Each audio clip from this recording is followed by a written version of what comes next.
അടുത്ത ചടങ്ങ് എന്ന് പറയുന്നത് ഈ ഭണ്ണാര എഴുന്നള്ളത്ത്. അടുത്ത സമുദായമാണോ? അങ്ങനെയാണോ? അല്ലല്ല, അത് മണത്തണയുള്ള കുടിപതികൾ എന്ന് പറയുന്ന സ്ഥാനികരാണ് ഈ ഭണ്ണാര എഴുന്നള്ളത്ത്. അന്നാണ് ഈ നെയ്യാട്ടത്തിന് കൊട്ടിയൂരുള്ള എല്ലാ സ്ഥാനികരും കൊട്ടിയൂരില്ല. അതിന് അവകാശികളായിട്ടുള്ള ഒരു 5 7 ബ്രാഹ്മണരെ കുടുംബങ്ങൾ മാത്രമേ ഉള്ളൂ. അവിടുത്തെ ബാക്കി സ്ഥാനികരും പിന്നെ അവിടെയുള്ള ഈ 4 ഊരാളന്മാരും കുടിപതികളും ഒക്കെ ഉത്സവ നടത്തിപ്പിന് വേണ്ട ഭണ്ണാരങ്ങൾ, പാത്രങ്ങൾ എല്ലാം എത്തിക്കുന്ന വാളുകൾ, പാത്രങ്ങൾ ഒക്കെ ഇവിടെ മണത്തണ ഗോപുരം എന്ന് പറയുന്ന ഒരു സ്ഥലത്താണ് സൂക്ഷിച്ചിരിക്കുന്നത്. അത് ചപ്പാരൻ ദേവിയുടെ അകമ്പടിയോടുകൂടെ വാളശന്മാർ വാഴ എഴുന്നള്ളിച്ച് ഇതവിടെ എത്തിക്കും.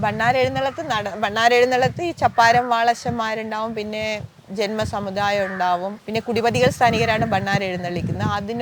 അതിനോട് മുമ്പ് അവിടെ പൂതനാക്കൂൽ എന്ന് പറയുന്ന സ്ഥലത്തൊരു യോഗി സമുദായക്കാരില്ലേ, യോഗി ഗുരുക്കൾ, അവരുടെ ഒരു യോഗി കൂട്ടുണ്ട്.